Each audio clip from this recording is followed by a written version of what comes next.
তিন নম্বরে বললেন ওয়া আসদাকুহুম হায়ান উসমান, সবচাইতে লজ্জাশীল সাহাবী হলো আমার উসমান। চার নম্বরে বললেন ওয়া আকদাহুম আলী, বিচারের রায় সবচেয়ে ভালো দিতে পারতো আমার মেয়ের জামাই আলী।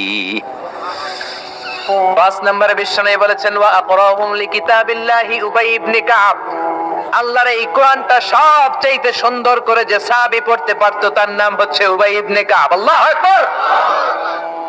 ওয়া আ'লামুহুম বিল হালাল ওয়াল হারাম মুআয ইবনে জাবাল, হালাল হারামের ব্যাপারে সবচেয়ে বড় স্পেশালিস্ট সাহাবী ছিল মুআয ইবনে জাবাল। কোন সুবহানাল্লাহ।